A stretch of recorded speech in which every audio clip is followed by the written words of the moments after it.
उत्तरे चरण संतांच्या त्यांच्या कृपादाने कठीचा विस्तारू बाबाजी सद्गुरुदास तुका कलावज्ञ जीवो जनार्दनावतारं कलांकं कथेजुदिका मोदी वक्त्रं कलारिषपादार्पणोदक्षं समाधिस्थमूर्तिं भजे ज्ञानदेवम् ओम नमो ज्ञानेश्वरा करुणाकरा दयाळा तुमचा अनुग्रहाला धरो वामन झालो चराचरी मुक्ताबाई नमो त्रिभुवन पावनी मुक्ताबाई नमो त्रिभुवन पावनी मुक्ताबाई नमो त्रिभुवन पावनी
मुक्ताबाई नमो त्रिभुवन पावनी आद्यत्रय जननी दिवांची जयांची किलिया स्मरण होय सकळ विद्येचे अधिकरण तेची वंदो श्री चरण श्री गुरुचे ते नमस्कारो निहाता ओम नमो जी आद्या वेद प्रतिवाद्या जय जय सुसंविद्या आत्मरूपा दिवा तुझे गणेशु सकलार्थमती प्रकाशु मने निवृत्तीदासु अवधारी जोशी आता हृदया फुले चौफाळुनिया भले वरे वैष्णव बाहुले श्री गुरुची मस्तक हे पायावरे मस्तक हे पायावरे मस्तक हे पायावरे मस्तक हे पायावरे यावर गरी संताच्या यावर गरी संताच्या यावर गरी संताच्या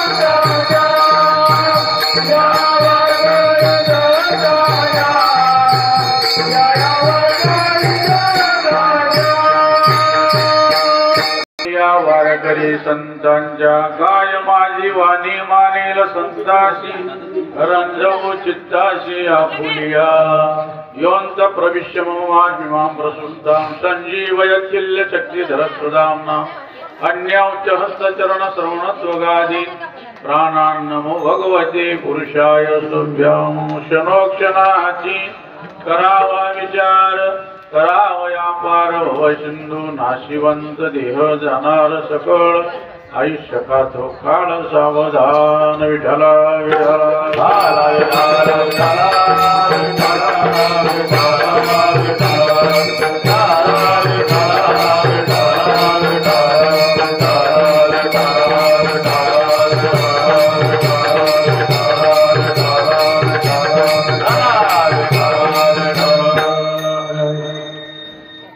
कीर्तन रूपी सेवेकरता निवडलेला अभंग जगद्गुरु तुकाराम महाराज यांचा 4 चरणाचा उपदेशपर प्रकरणातील अभंग कीर्तनाच्या सेवेकरता निवडलेला या अभंगातून जगद्गुरु तुकाराम महाराज सांगतात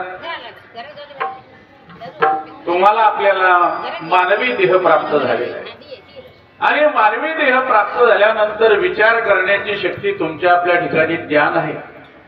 म्हणून तुकाराम महाराज म्हणतात, बाबांनो क्षणोक्षणाला विचार करा आणि या बहुरूपी सागरातून तरुण जा. विचार करण्याचा आग्रह का धरतात? तर हे शरीर जाणार आहे, नाशवान आहे. म्हणून सांगतात, नाशिवंत देह जाणार सकळ आयुष्य खातो काळ. त्याच्याकरता तुम्ही संत समागम करा, आवडी परमार्थाची धरा. आला लक्षात? बाकीचा जो दूर व्यवहारामध्ये भरलेला आहे तो दूर डोळ्यामध्ये घालून राहू नका. आणि दूर जर डोळ्यामध्ये तुम्ही घालून राहिले तर पुन्हा तुम्हाला जन्म मरणाच्या फेऱ्यामध्ये पडावं लागेल. आला लक्षात? म्हणून तुम्ही क्षणोक्षणाला विचार करा. विठ्ठल विठ्ठल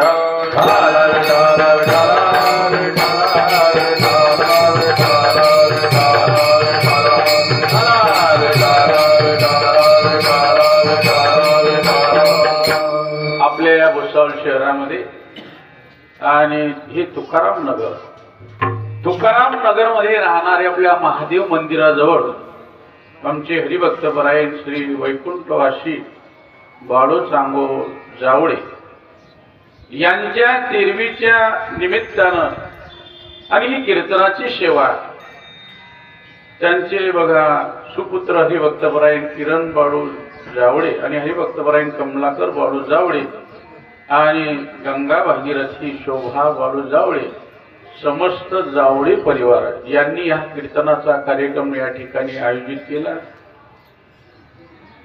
बाळू जावळे म्हणजे आमचे काका, जावळे काका हे आणि रेल्वेमध्ये होते.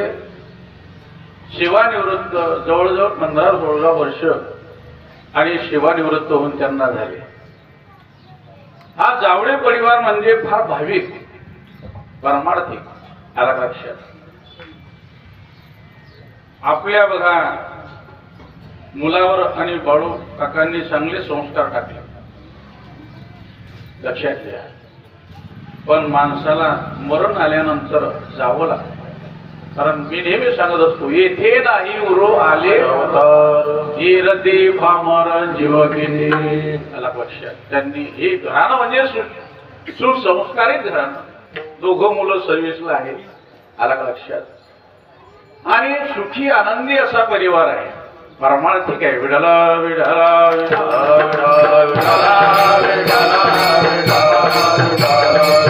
आजची ही कीर्तनाची सेवा माझ्या वाट्याला आली याचं कारण आमचे हरिभक्तपरायण राजूबुवा भंगाळे यांच्या माध्यमातून मला आणि आमच्या किरण भाऊने फोन केला आणि हा योगायोग माझ्या वाट्याला कीर्तनाची सेवा आली.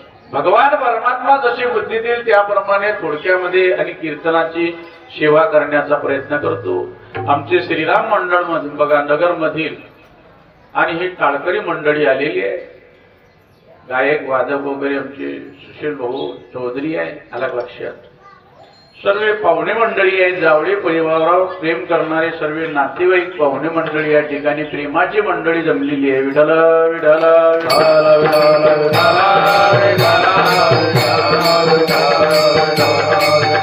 महाराज या अभंगातून सांगतात, क्षणोक्षणा हाची करावा विचार. माणसाने क्षणोक्षणाला विचार करायला पाहिजे. विचार करण्याची शक्ती ही तुमच्या आपल्या ठिकाणी आहे. आला लक्षात? पण ती सुप्त स्वरूपाची आहे, लुप्त स्वरूपाची आहे. आपल्या ठिकाणी शक्ती सुप्त स्वरूपाची आहे.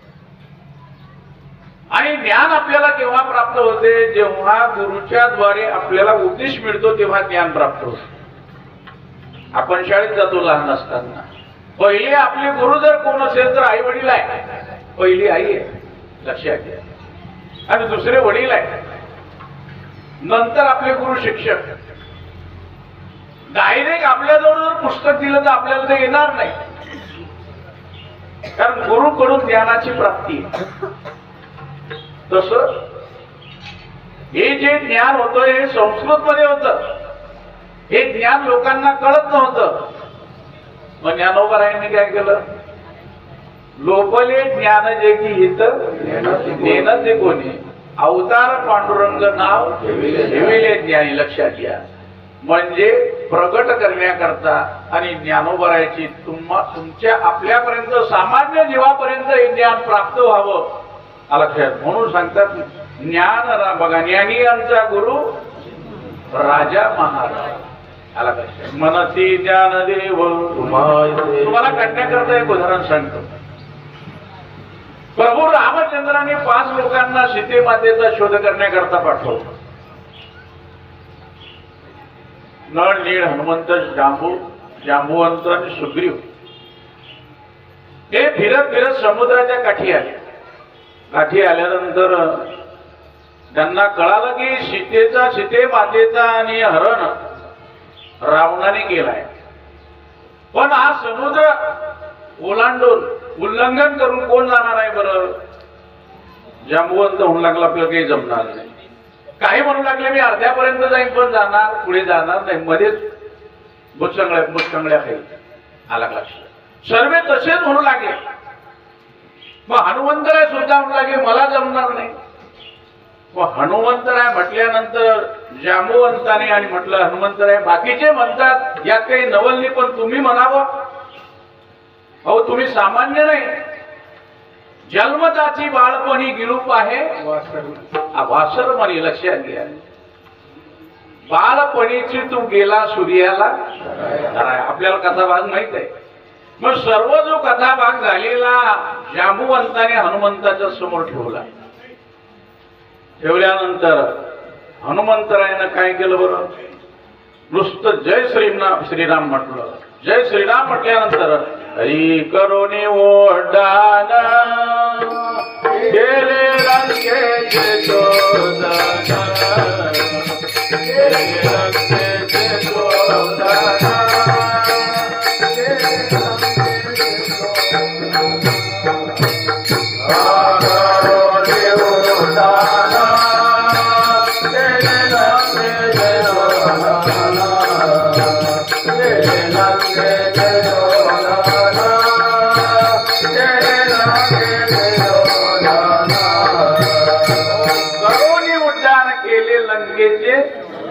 आता ज्ञानो बघा हनुमंतराच्या ठिकाणी शक्ती होतीच ज्ञान शक्ती होतीच पण ते प्रगट करण्याकरता जसं जांबुवंत गुरुची गरज लागली त्याप्रमाणे तुमच्या आपल्या ठिकाणी ज्ञान आहेत ते प्रगट करण्याकरता गुरुची गरज आहे. हरी माझ्या विठोबाचा कैसा प्रेम भाव आपणाची देव होय गुरु लक्षात घ्या. त्याप्रमाणे प्रगट करण्याकरता गुरुची गरज आहे. तुम्हाला एक उदाहरण सांगतो कारण दृष्टांताशिवाय सिद्धांत पटत नाही. पूर्वी विहिरीवर मोठा होत्या. काय होत्या मोठा. मोठ समजते का. अलीकडे मुलांना मोठ समजणार चांबड्याची मोठ इकून गेली उगली तिकून आली गात भुगली आला लक्षात. असे 2 लाकडं त्याच्यावर 1 लाकूड त्याला 1 चाक खालचा नाळा वरचा नाळा आला लक्षात. ती मोठ आता समजणार नाही. शोकेश मध्ये ठेवावं लागेल की आपले पूर्वज हिला मोठ म्हणत होते. आता मोठा गेल्या मोटारी आल्या. काय आल्या मोटारी आल्यानंतर काय झालं जेव्हा आपण मोटर काही मोटर म्हणतात काही मशीन म्हणतात. जेव्हा आपण नवीन आणतो विहिरीवर बसवतो हिरवं बटन दाबलं की ते चालू होते आणि लाल बटन दाबलं की बंद होते आला लक्षात. पण काही दिवसाने ते चालू होत नाही. मग आमचा शेतकरी काय करतो शेणपाणी करतो. शेणपाणी करण्यानंतर त्या पाईपात टाकतो चाबी ओळून पाहतो आलं म्हणतो चाबीत पाणी आणि बटन दाबलं की ते काय होते मग चालू होते. संध्याकाळपर्यंत कांद्याला म्हणा वांग्याला म्हणा पाणी चालू राहते लक्षात घ्या. मी तुम्हाला असं विचारतो विहीर मध्ये पाणी होतं मग पाणी टाकण्याची काय गरज. बर पाणी टाकलं 2-3 बादल्या शेणपाणी करून पण संध्याकाळपर्यंत पाणी हे आणि पिकाला चालू राहील. याचं कारण काय तर तो मोटर पंप नादुरुस्त झाला होता. काय झाला होता नादुरुस्त. तसे तुमचे आपले हेडपंप समजतं ना. तसे तुकाराम नगर मध्ये लोक हुशार आहे म्हणा. हेडपंप म्हणजे आपलं डोकं हे जर ठिकाणावर आणायचं असेल, आमचे नथुसिंग बाबा गुरुवर्य नथुसिंग बाबा सांगायचे, त्याने आपल्या हेड पंपाची संतरूपी गॅरेज म्हणजे सर्व्हिसिंग करून घ्यावी. विठला विठला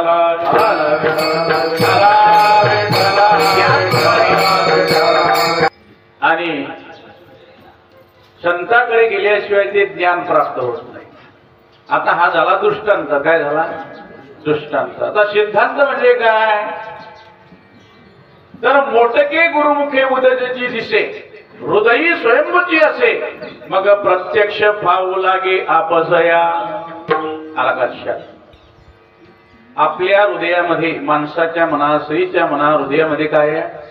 ज्ञान आहे. काय आहे? ज्ञान आहे. पण ते धक्कास्टाट आहे. कसं आहे? त्या पाण्याप्रमाणे विहीरच्या धक्कास्टाट आहे. मग जाऊ द्या, हवा येते मग. बरोबर. विठाला विठाला विठाला विठाला विठाला. त्यांना तुमची काळजी आहे, टाळ करायला ऊन लागेल नको. आला का? काही काळजी करू नका. आपलं कीर्तन झाल्याशिवाय पाणी येणार. आणि पाण्याची काय गरज आहे? होता अवकाळी पाऊस आहे. शेतकऱ्याचं काय आहे? नुकसान आहे. विठाला विठाला विठाला विठाला विठाला विठाला. शेतकऱ्याचंही नुकसान आहे. इतर लोक या हवामानामुळे काय होतात? आजारी पडतात ना. विठाला विठाला विठाला विठाला विठाला. आपला मूळ मुद्दा लक्षात घ्या. प्रत्येकाच्या हृदयामध्ये ज्ञान आहे, पण ते धक्कास्टाट आहे. कसं आहे? धक्कास्टाट. मग गुरु येतात. आपली जिज्ञासू अवस्था प्राप्त झाल्यानंतर गुरु आले. मी सांगितलं तुम्हाला की देवच हा गुरुच्या रूपानं येतो. गुरुच्या रूपानं आल्यानंतर शिष्याच्या कानरूपी पाईपातून ज्ञानरूपी पाणी टाकतो. शिष्याच्या कानरूपी पाईपातून ज्ञानरूपी पाईप बघा पाणी टाकतो. आता आपली हृदयरूपी विहीर आहे, आणि हृदयरूपी विहीर मध्ये काय आहे? ज्ञान आहे. ज्ञानाचं पाणी आहे. पण ते कसं आहे? आलं तुमच्या लक्षात? धक्कास्टाट आहे. धक्का दिल्याशिवाय गाडी चालू होत, त्याप्रमाणे धक्कास्टाट आहे. मग हे कानातलं ज्ञान, कानाच्या पाईपातलं जे ज्ञान आहे ते हृदयरूपी विहीरला टच होते. आलं लक्षात? टच झाल्यानंतर त्याला उपदेश होतो. संत महात्मे सांगतात, अरे तू जीव नाही, चिदानंद रूपो शिवहम शिवहम. तू जीव नाही तर शिवरूप आहे, ईश्वर रूप आहे. हे त्याला आणि संतांच्या द्वारे ज्ञान प्राप्त होते. तेव्हा त्याच्या मुखातून उद्गार आहे, हरी मे वासुदेव दत्ता वासुदेव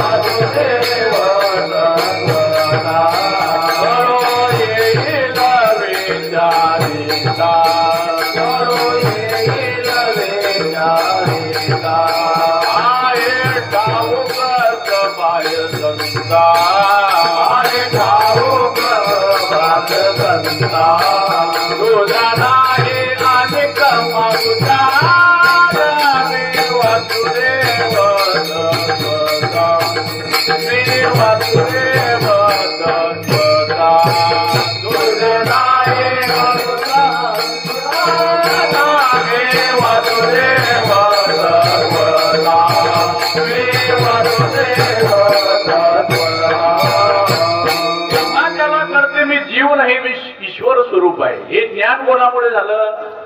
गुरुमुळे झालं. त्याच्या ठिकाणी ज्ञान होतं, पण प्रगट करण्याकरता गुरुची गरज लागली. तसं तुमच्या आपल्या ठिकाणी ज्ञान आहे. ज्ञान आहे म्हणून तुकाराम महाराज सांगतात, क्षणोक्षणाला काय करा? विचार करा. पण विचार कोणत्या गोष्टीचा करावा? गीतेमध्ये पंडित कोणाला म्हटलंय? महिला मंडळ आपण पारायण करतात गीतेचं. आलं लक्षात? अर्जुनाचा प्रश्न आहे भगवंताला की पंडित कोण आहे? भगवान सांगतात, अशोचानन वशोचस्तम प्रज्ञावादौच भाषसी गतासून गतासूंच नानुशोचन्ति पंडितः. लक्षात घ्या, जो होऊन गेलेल्या गोष्टीचा खेद करत नाही आणि आपली मार्ग वाटक्रमण करत असतो त्याला म्हणतात पंडित. आला लक्षात? पंडित म्हणजे आडनावाचा नाही बरं. काही काही पंडित राहतात. पंडित म्हणजे विद्वान. म्हटलं का हो करा ना सही. तो म्हणू लागला लवान शाही हा नावाचा पंडित आहे, काय उपयोग आहे त्याचा? किंवा तुकाराम महाराज सांगतात, पंडित तो भला नित्य भजे जो विठ्ठला विठ्ठला विठ्ठला विठ्ठला विठ्ठला विठ्ठला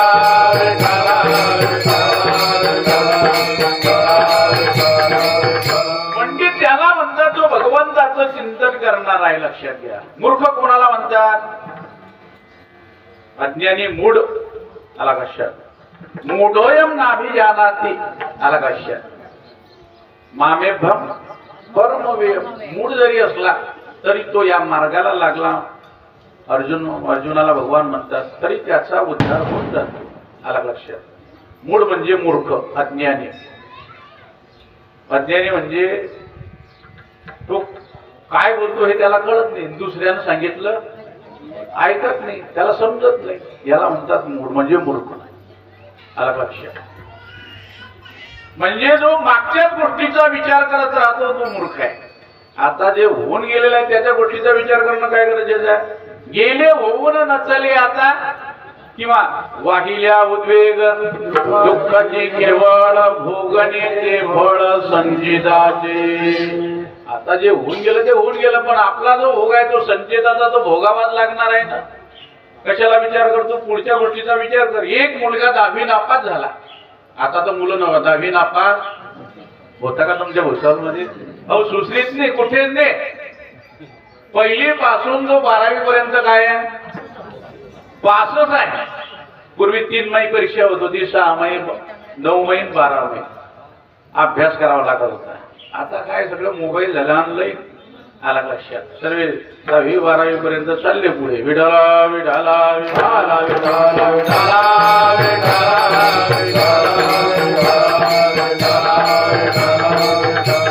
तो मुलगा नापास झाला, घरी येऊ लागला, पण मनात विचार आला आई वडील आपल्याला मारल्याशिवाय राहणार नाही, रागावल्याशिवाय राहणार नाही, म्हणून घरीला जाताना आपण रेल्वे खाली काय करून टाकू?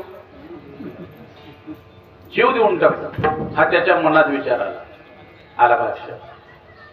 पण जरी आपल्यावर एखादा प्रसंग वाईट घडला तरी जीव द्यायचं काम नाही, कारण आत्महत्येला प्रायचित्त नाही. घाबरायचं कशाला? नापास झाला ना, पुन्हा प्रयत्न कर. अपयश ही यशाची पहिली पायरी आहे. आम्ही शाळेत शिकत असताना मला एक कविता होती इंग्रजीत, ट्राय अगेन, म्हणजे पुन्हा प्रयत्न करा. विठाला विठाला विठाला विठाला विठाला घाबरू नको, जीव देऊ नको, पुन्हा प्रयत्न कर. लक्षात घ्या. कारण प्रयत्न केल्यानंतर काय होते? असाध्य ते साध्य करिता सह्यास कारण अभ्यास. तुका म्हणे घ्या अगोदरचे बघा श्लोक लक्षात घ्या. अभ्यास समर्थोसी मत्कर्म परमो मदर्थमपि कर्माणि कुर्वन् सिद्धिमवाप्स्यसि. अभ्यासाशी काय सर्वथा दुष्कर नाही, या लागी माझे ठाई अभ्यास मिळे. अभ्यास जर आपल्या जीवनामध्ये असला, प्रयत्न जर असला तर साध्य होईल. म्हणून असं वाईट कर्म करू नको, विचार कर. आला लक्षात? बरं, विचार माणसानेच करावा का? कोणत्या गोष्टीने करावा? केलाच पाहिजे का? करणं गरजेचं आहे का? अशा 2-3 गोष्टीचा विचार करून सेवेला पूर्णविराम द्यायचा आहे. विठाला विठाला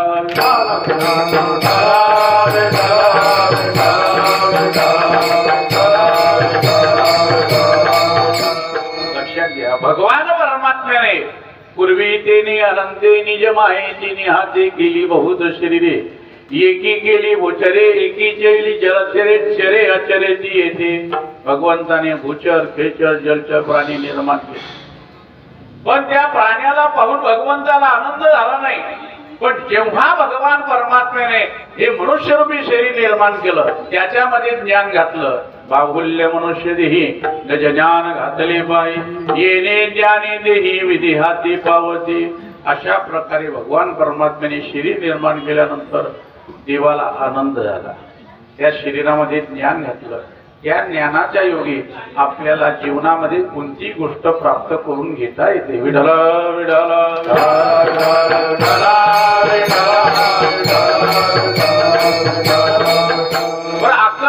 म्हैस बळी? झोपले का तुम्ही? अक्कल बळी का? काही म्हणता म्हैस बळी. काय म्हैस काय देते? पण म्हैस आणण्याकरता त्याच्याकरता बी अक्कलच पाहिजे. कशी आणावी, काय आणावी, पैसा जमवण्याकरता काय लागते? विद्या लागते ना, अक्कल लागते ना. लक्षात घ्या, आपल्याला कंपनी म्हणा किंवा गव्हर्नमेंट म्हणा पगार देते.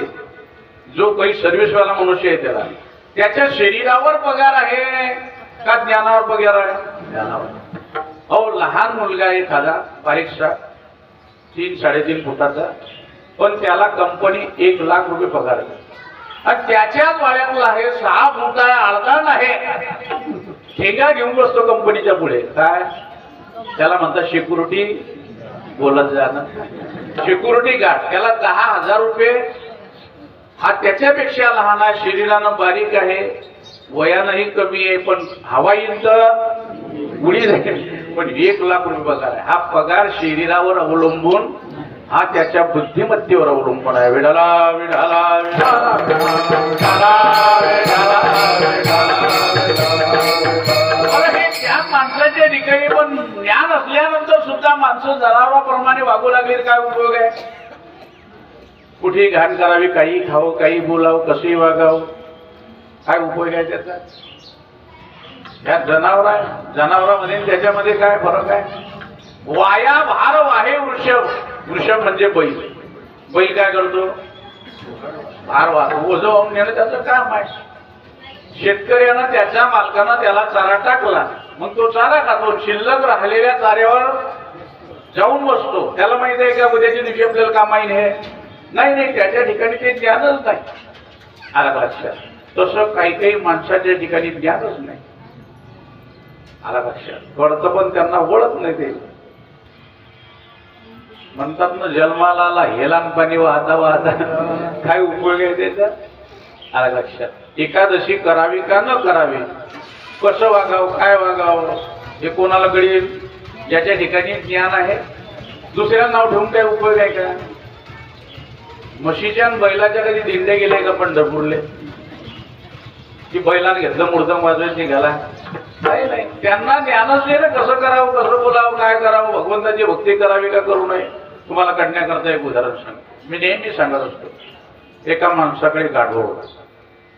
तो गाढव या गावाहून त्या गावाला घेऊन चालला होता. मध्ये नदी होती तापीसारखी. त्या गाढवाच्या पाठीवर त्याने वेगवेगळं सामान बांधून ठेवलं होतं. निघाले गाढव पाण्यामध्ये. आला का? विठाला विठाला विठाला पहिला गाढव पाण्यात गेलं. पाण्यात गेल्यानंतर म्हणून तापत होतं, त्याला असं वाटलं पाण्यात बसावं.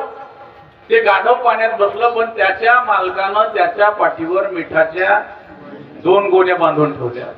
आता गाढव पाण्यात बसल्यानंतर मिठाचं काय झालं? पाणी झालं. नोहे सारिता निराळे लवण मिळविता जळे. आता मीठ जर पाण्यामध्ये मिसळलं तर कोण काढणार आहे? काढू शकेल का कोणी? नाही. आपल्याला जमणार ते. एकरूप झालं. त्याच्या पाठीवरचं वजन कमी झालं. ते गाढव तनातन उड्या मारायला लागलं. मागच्यानं बघितलं, अरे हे खाली बसलो उड्या मारते म्हणे, आपणही खाली बसलो. पण त्या मागच्या गाढवाच्या पाठीवर त्याच्या मालकाने गादीचा रू बांधून ठेवला होता. गादीचा रू पिंजलेला कापूस. आला का? मग ते खाली बसलं. हसले. बसल्यानंतर गाढवाच्या पाठीवरचं वजन कमी झालं का जास्त आलं? तू सांग किरण भाऊ, कमी झालं का जास्त आलं? कारण कापसात काय घुसलं, त्याच्यामुळे वजन जास्त झालं. आलं का? ते कसं तरी उठायचं, खाली पडायचं. त्या गाढवाला असू नका. तसं या गाढवाला, म्हणजे 2 पायाच्या गाढवाला हे शरीर मिळालंय. कुठे बसावं, कुठे बोलावं, काय बोलावं, कसं वागावं, काय खावं, काय पिऊ नये, या गाढवामध्ये या गाढवामध्ये काहीच फरक नाही. विडाला विडाला विडाला विडाला विडाला.